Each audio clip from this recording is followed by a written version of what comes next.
ဒီနားနေတယ်ဒီနားနေတယ်တက်တယ်လားတက်လား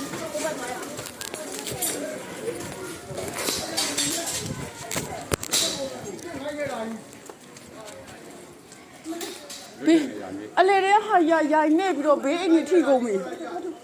ဒီဟာလေးကတော့မြေကြီးတွေအပ်လားဟုတ်တယ်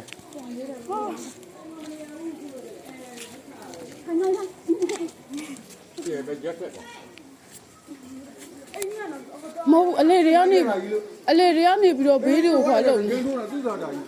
ဟာဖုန်းလေးလည်းပြောက်ဘူးအိမ်နဲ့မနေနဲ့လို့ပြောတယ်အိမ်နဲ့မနေဘယ်ရောက်လဲအိမ်မတက်နေရတယ်ကိုရတယ်အိမ်ထဲနေရတယ်တက်နေရကိစ္စမရှိဘူးအိမ်မပုံတိုးတယ်ဗျအကြောင်းလည်းဒုက္ခပဲအကြောင်းလည်းယူကြီးတယ်အဲ့ဒါအကြောင်းလည်းလည်းမှာဖဲအောင်ဒူဒီလားဒူဒီခေါ်တော့လည်းဒူဒီလား